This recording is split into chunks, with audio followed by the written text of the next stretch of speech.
Halloween had always been my favorite time of year. That rare stretch of autumn when creativity, chaos, and community came together on one street. Every October I went all out. Fog machines, light-up skeletons, projected ghosts dancing across windows. It wasn't just decor, it was art. My yard wasn't spooky for the sake of it. It told a story. But to one neighbor, it was war. Her name was Denise, though everyone called her Karen, behind closed doors. She lived 3 houses down, the type of person who believed the HOA was sacred law and that fun was a personal insult. Every year, she found something to complain about. Too many leaves in the gutter, recyclables not sorted right, lawn edges an inch too high. But it was Halloween that truly set her off. Last year, she tried to ban outdoor decorations entirely, calling them visual disturbances. The HOA laughed her off, but this year, she was determined. My display had been weeks in the making. It was themed the Haunted Carnival. Ghostly clowns, flickering lanterns, and a massive animatronic ringmaster who rose from smoke when motion sensors tripped. At night, eerie music played softly, blending through the neighborhood like a dream. Kids loved it. Parents stopped by, taking photos. Even neighbors who normally kept to themselves came out to admire it. But as the laughter grew, I caught sight of her. Stiff, arms crossed, staring from her porch as if my yard had personally offended her soul. By the next morning, the complaints began. Noise pollution, light disturbance, obstructing the sidewalk with fog. The HOA sent me an email that smelled of her temper. It wasn't subtle. Please be mindful that seasonal displays should maintain aesthetic harmony consistent with community standards. In other words, tone it down or face fines. I ignored it politely. There were no actual violations listed, and I knew the code better than she ever could. Every year, I read the rulebook before decorating. No pyrotechnics, no traffic obstruction, no amplified sound beyond decibels allowed for events. I followed every regulation. My setup wasn't just compliant, it was bulletproof. But compliance never stopped people like her. 2 nights later, she made her move. I was outside adjusting lighting when I heard the sound of footsteps followed by the unmistakable flicker of a phone camera. There she was, creeping along the sidewalk, snapping photos of my display. Her lips were moving, muttering something to herself, as if narrating her evidence like an investigator on a crime show. I didn't say a word. I didn't need to. I just watched her scurry away, clutching her photos like trophies. I knew what was coming next. The following morning, the HOA inbox, the one every homeowner received updates from, exploded. She'd submitted a formal complaint, complete with photos, timestamps, and the claim that my Halloween display was disruptive, unsafe, and potentially satanic in nature. Satanic. It would have been laughable if it weren't so exhausting. The board didn't respond publicly, but I could already imagine the whispers. HOA politics ran on gossip, and her theatrics guaranteed attention. But what I didn't expect happened that same evening. Around 8:30 p.m., as kids trick-or-treated between houses and the fog machine hissed softly through the lawn, I saw flashing blue lights near the corner. My stomach sank. She'd done it. Denise had called the cops. Neighbors started gathering, watching as 2 patrol cars parked in front of my house. My music automatically dimmed, sensors freezing in eerie stillness. The spectacle of glowing pumpkins and spinning ghosts now seemed suddenly serious under the bright white glare of headlights. And there she was, standing beside the officers, waving her arms theatrically, pointing toward my property. It was the very image of suburban drama, a woman demanding control over a world just trying to have fun. Her voice carried even over the music. Strong, angry, desperate. Halloween night had just turned into something bigger than I could have imagined.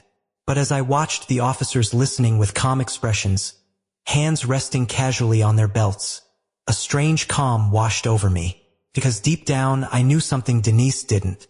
Every inch of that display was legal, properly registered, approved by regulation, and code-compliant right down to the extension cords. She thought she was about to win. She was wrong. And in just a few minutes, she'd learn what it felt like to summon the law, only for the law to choose a side. The flashing lights cut through the darkness like strobe beams, bouncing off my Halloween display with eerie precision. What was meant to be a playful scene now looked like something out of a horror movie. Ghosts frozen mid-sway, fog trembling under red and blue reflections, my house glowing faintly in the chaos. Kids nearby stopped mid-step, clutching candy bags. Parents whispered in surprise. And Denise, my self-appointed neighborhood guardian of morality, stood at the edge of her driveway, basking in her moment of spotlight. She looked victorious, convinced salvation had arrived to cleanse the street of my unholy decorations. The officers stepped out calmly. One surveyed the setup with mild amusement. The other quietly scanned the trick-or-treaters still running between porches. There was no urgency, no sense of danger, just curiosity. Denise was in full performance mode, gesturing toward my yard with all the intensity of someone reporting a national scandal. Her words became louder, sharper, carried on the cool night air. Unsafe lights, disturbing children, noise violations. Neighbors started gathering along the sidewalks, drawn to the commotion like moths. Phones appeared, cameras rolled. This was entertainment now, and she didn't even realize it. One officer walked the length of my property, studying the wires, the lighting setup, even the fog machines humming quietly by my porch. His flashlight brushed over the extension cords, every one properly weather-sealed, correctly placed, no tripping hazards in sight. He nodded faintly, almost impressed. The other officer spoke briefly into his shoulder mic, then simply stared at my display for a long moment. The skeleton carousel spun lazily, triggers lighting up the sign above, "Welcome to the Haunted Carnival." It wasn't terrifying, it was beautiful in a grim sort of way. Whimsical, clever. I stood on my lawn silently, waiting. I didn't need to defend myself. Every wire, every bulb, every sound setting was within regulation. What could she possibly accuse me of?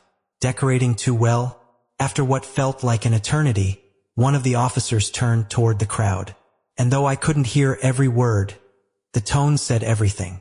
Even without sound, his body language, patient, calm, completely unconcerned, told me I'd won.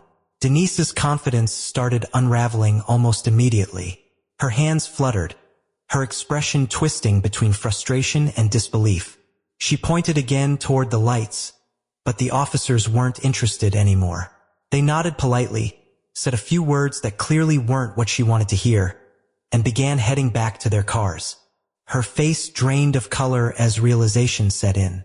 This wasn't the glorious takedown she'd imagined. The officers weren't shutting me down, they were leaving me alone. But karma wasn't done with her yet. As they walked past, one of the officers switched on his body camera to record her complaint for the report.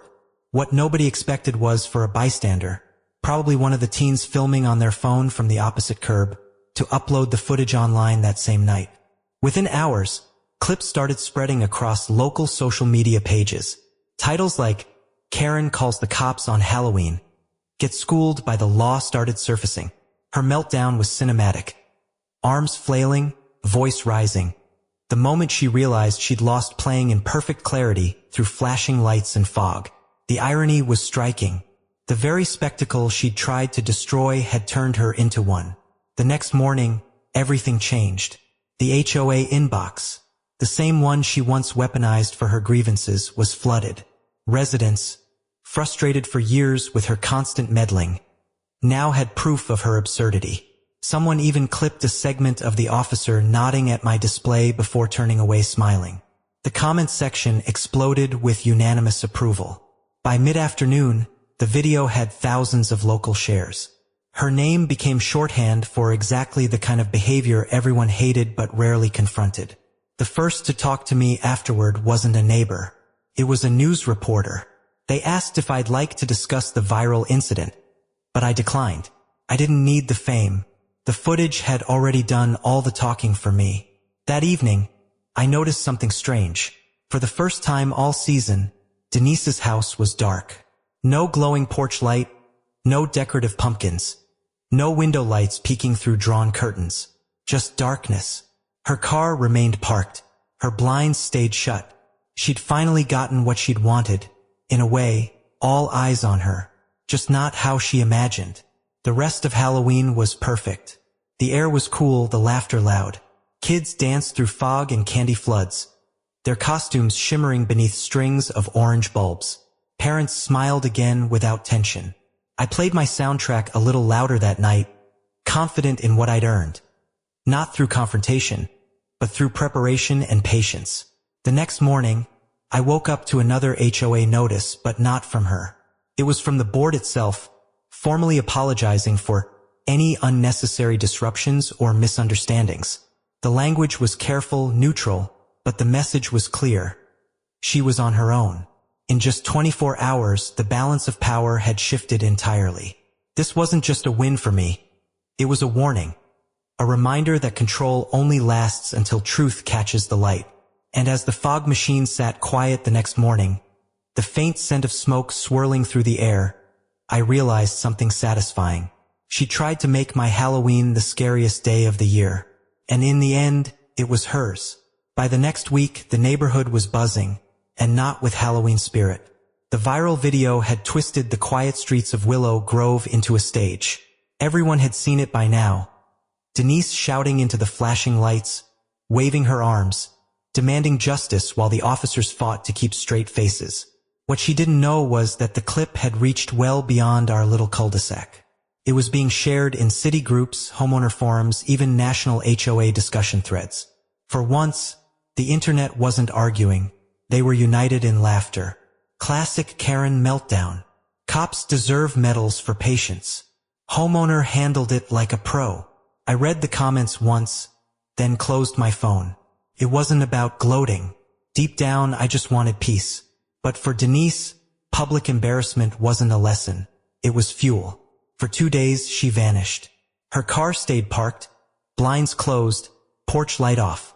And then, like a storm reforming in the distance, she came back louder than ever. Her first move was to play the victim.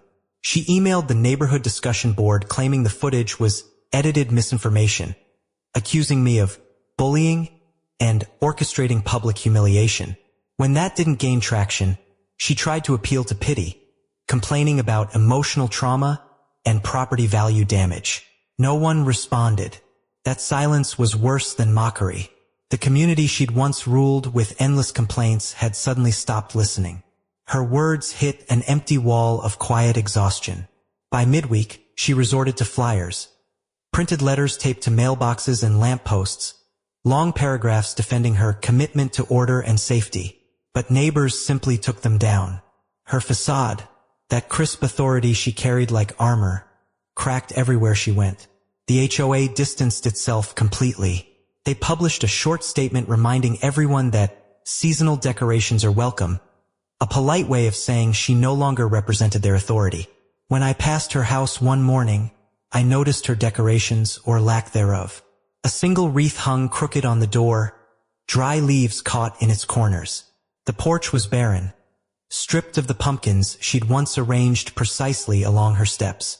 The sight almost felt sad, because now her isolation wasn't imposed by me. She'd built it herself. Still, she couldn't let it go.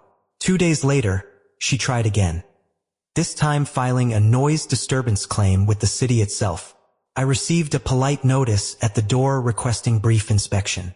The same officers arrived, smiling knowingly. After 5 minutes of checking equipment, they laughed softly and said my display was better maintained than half the parks they inspected. They left with a bag of candy and wished me a happy Halloween. That was the final straw for Denise. That evening, she stood outside with her phone, live-streaming herself ranting about negligent law enforcement and disrespectful neighbors.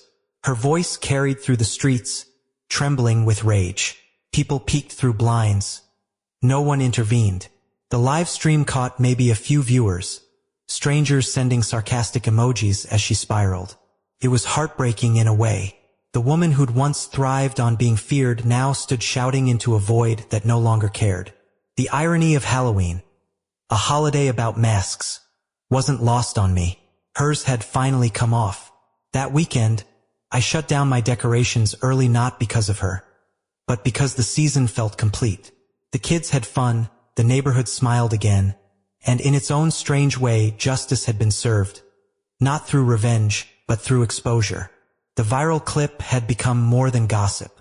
It had turned into a warning, a quiet revolution against control disguised as concern. Other residents who once lived under similar scrutiny started speaking up online, sharing their stories. Some even thanked me indirectly in forums, calling it the Halloween showdown that gave us courage. As for me, I didn't feel like a hero. I just felt relieved. Walking by her yard the following morning, I noticed something small and unexpected. The no trespassing sign she'd once kept by her mailbox was gone. The angry garden flag declaring respect the rules had vanished too. Maybe humiliation had done what reason never could, made her stop caring about control. For the first time since moving into this neighborhood, the air felt genuinely calm. There were no letters in my mailbox, no HOA emails titled Community Guidelines Reminder. People waved again. Kids rode bikes past my driveway without a second glance at the old house of complaints just 3 doors down. Still, part of me wondered how long her quiet would last. People like Denise rarely let peace sit unbroken. Control wasn't just habit for her, it was survival. Without it, she had nothing to hold on to. I suppose the real trick that Halloween wasn't the animatronics or special effects. It was the way karma worked. Silently, patiently, and perfectly timed. The night she called the cops, she thought she'd summoned authority to her side. What she ended up summoning was her downfall. And just like my fog machine on a timer, the irony rolled in right on cue. For a while, peace returned to Willow Grove.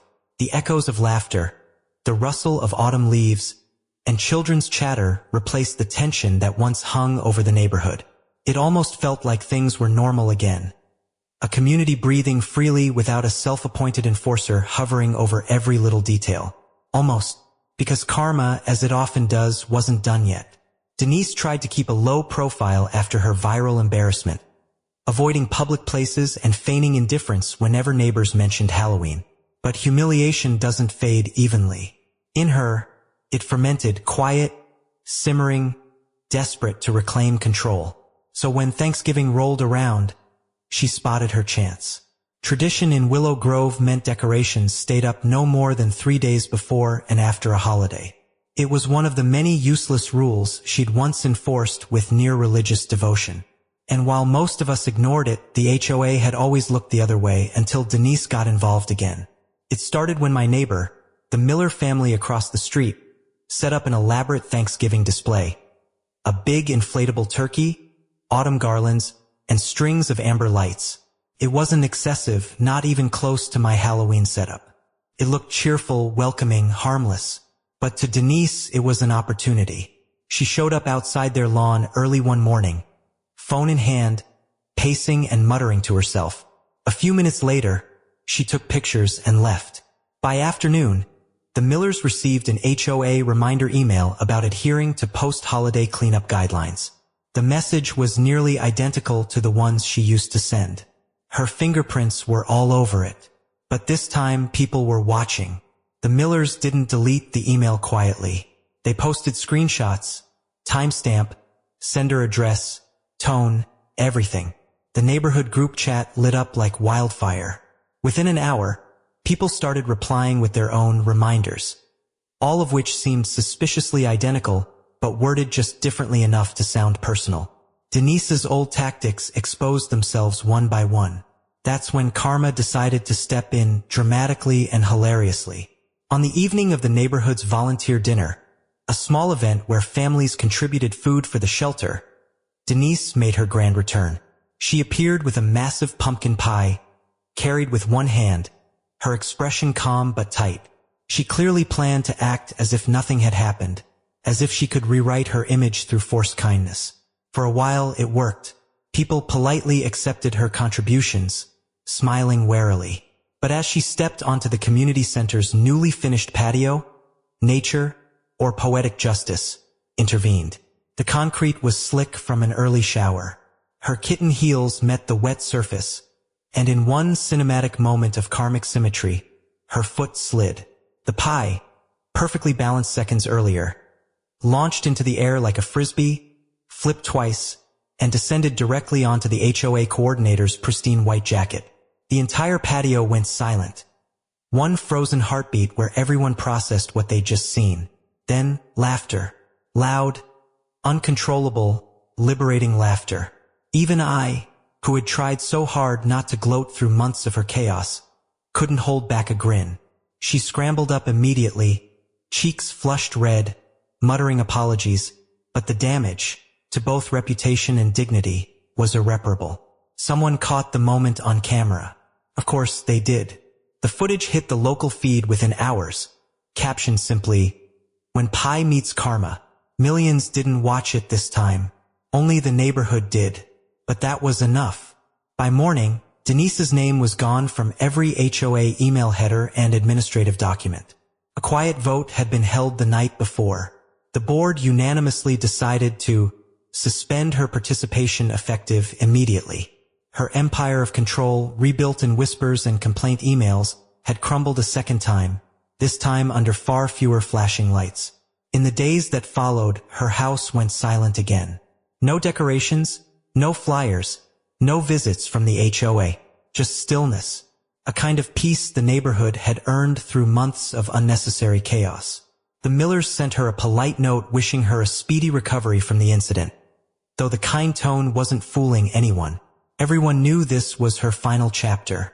And that Thanksgiving night, as I sat on my porch sipping cider, I looked across the street at that quiet, dark house and couldn't help thinking, sometimes karma doesn't show up once. Sometimes it circles back twice just to make sure the lesson sticks. With Halloween behind us and winter creeping in, Willow Grove finally found balance again. Not through punishment, not through humiliation, but through normalization. People decorated as they pleased. Kids laughed louder.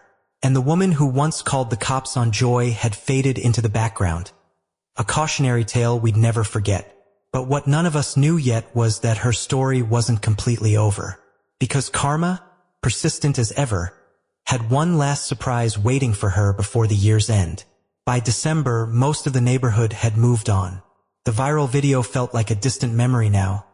A story people chuckled about at block parties or mentioned in passing when the Halloween lights went back up. But for Denise, it lingered. Like a stain she couldn't scrub out of her reputation. The embarrassment hadn't destroyed her completely. It had just hollowed her out. You could see it in the small things. The way her car stayed in the driveway longer each morning, idling before she drove off. The way she waved, timidly now, at neighbors who used to flinch from her glare. She'd gone from self-appointed enforcer to an awkward bystander in her own community. Still, I'd learned something about people like her. Control doesn't vanish, it mutates. And right as I thought she'd finally made peace with her downfall, she started plotting again. Quietly. It began with good intentions, or so it seemed. She joined the neighborhood holiday committee, volunteering to organize the annual Winter Lights contest. It was a generous gesture on paper, redeeming even. People were hesitant at first, but they gave her the benefit of the doubt. Maybe the viral shame had changed her. Maybe this was her comeback as a new her. For a few weeks it worked. Neighbors cooperated, helping string lights between porches and wrapping lampposts in silver garlands. The spirit of the season returned, cautious but genuine. I even caught her smiling once. A real one, faint but human. But redemption, for her, wasn't about kindness. It was about reclaiming control. The first sign came in the form of memos. Please keep light displays modest. No blinking colors after 9 p.m. Inflatables must align directionally with curb symmetry. It was Halloween all over again. The same tone, the same obsession with order disguised as guidelines. By the second week of December, the notes turned into warnings. The shepherds down the street were told their snowman was too large. The Garcias received a letter for visible extension cords. And on my porch one evening, like clockwork, there it was, a bright yellow flyer stuffed under my doormat. Apparently, my mechanical sleigh Santa was exceeding acceptable motion thresholds. I laughed out loud when I read it. The whole street was lit like Times Square, but somehow my display was the problem again. But this time I didn't rise to the bait. I ignored it. Instead, I continued adding decorations, tastefully, beautifully, until my yard looked like a page from a storybook. The sleigh turned gently, snowflake lights shimmered across my walls, and a quiet instrumental of Carol of the Bells played softly each evening. Not invasive, not excessive, just magical. The kids loved it. The parents did too. Even the grumpy old man next door admitted it looked classy. Denise, of course, fumed. The following week, she tried filing another complaint, but the HOA board, now replaced with fresh leadership, shut her down instantly. Her authority was gone, her voice powerless. That's when karma struck again, quietly but perfectly. On the night before the official neighborhood holiday lighting tour, she decided to escalate things herself. Witnesses later said they saw her marching across driveways, clipboard in hand, inspecting displays as snow fell lightly through the glow of the lights. She had that same determined look she'd worn the night she called the cops. The look of a woman about to make a scene she thought she could control. But nature had other plans. Her front lawn had a small decorative pond, a shallow one she'd filled with solar lights and fake ducks earlier that week. Covered in a thin layer of snow, it looked deceptively solid. And as she marched proudly across her yard to inspect another neighbor's reindeer display, one misplaced step sent her sinking straight through the icy surface with a splash loud enough to stop the entire street.